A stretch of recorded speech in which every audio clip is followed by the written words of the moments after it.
ये जो वक्फ का कानून है ये सीधा सीधा आर्टिकल 26, आर्टिकल 30 और आर्टिकल 31 के ऊपर हमला है। ये इस देश के माइनॉरिटीज़ के ऊपर हमला नहीं है, मुसलमानों के ऊपर हमला नहीं है, ये इस देश के संविधान के ऊपर हमला है। ये इस देश में हर एक अमन पसंद शहरी के ऊपर हमला है। जो लोग इस देश के आइन को, इस देश के संविधान को मानते हैं वो ये मान लें कि इस वक्त जो नरेंद्र मोदी जी की बैसाखी की सरकार है वो नीतीश जी के बैसाखी के रूप में चल रही हैं, नायडू जी, चिराग जी के बैसाखी के रूप में चल रहे हैं। ये सरकार जो है संविधान को बदलना चाहती है, इसीलिए ये उसी कड़ी में ये छोटे छोटे संशोधन लेकर आ रही है। इसकी कोई ज़रूरत नहीं थी।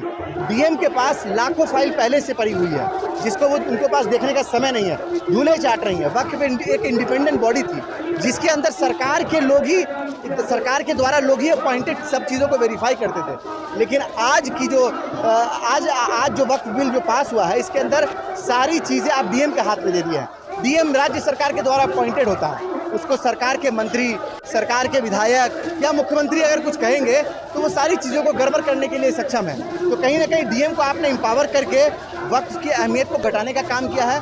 और हमसे वो प्रॉपर्टी जो हमारे बुजुर्गों ने, जो ईश्वर को, अल्लाह को, भगवान को गिफ्ट की थी ताकि उसके ऊपर कुछ अच्छे काम हो सके, स्कूल बन सके, अस्पताल बन सके, उन प्रॉपर्टी को आप छीन कर अब इस देश के अंदर जो आपके पूंजीपति मित्र हैं, चाहे वो अंबानी हो, अडानी हो, बिरला हो, जो भी हो, उनको ये ज़मीनें आप देना चाहते हैं।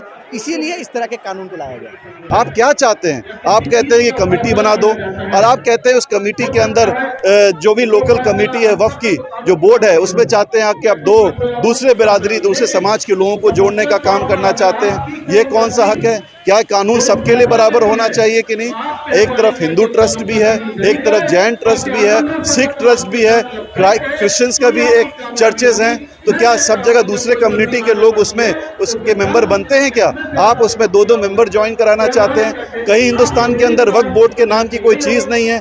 कई सारे अडानी, अगर आप कहिएगा अंबानी का घर, मुझे लगता है अंबानी का घर भी कहीं ना कहीं इस वक्फ की प्रॉपर्टी पर है। तो ये चाहते हैं कि वक्फ की ज़मीनों पे कब्जा करके कॉरपोरेट को बेचने का काम करना चाहते हैं, और कोई हक नहीं। और वो चाहते हैं कि समाज के अंदर तनाव पैदा हो।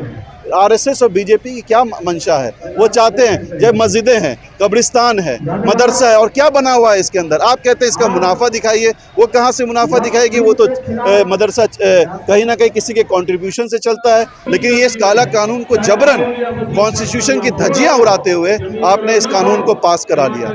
लेकिन अब मुझे पूरा भरोसा है, पूरा यकीन है कि जो भी हमारे रिकमेंडेशंस, अमेंडमेंट्स हैं, और जो हमें संविधान ने हमें हक दिया है, जो हमें संविधान ने हक दिया है कि कैसे अपनी ज़िंदगी को जीना है, कैसे इस अपने जो जिस धर्म से हम आते हैं उस धर्म को कैसे हमें कैरी करना है, हमें क्या पहनना है, क्या खाना है। भाई ये तो डिक्टेटरशिप चल रही है हिंदुस्तान के अंदर। निश्चित तौर पे मुझे सुप्रीम कोर्ट पे पूरा भरोसा है कि हमारी सारी पार्टियां उस पर अपील करने गई है और निश्चित तौर पे हमें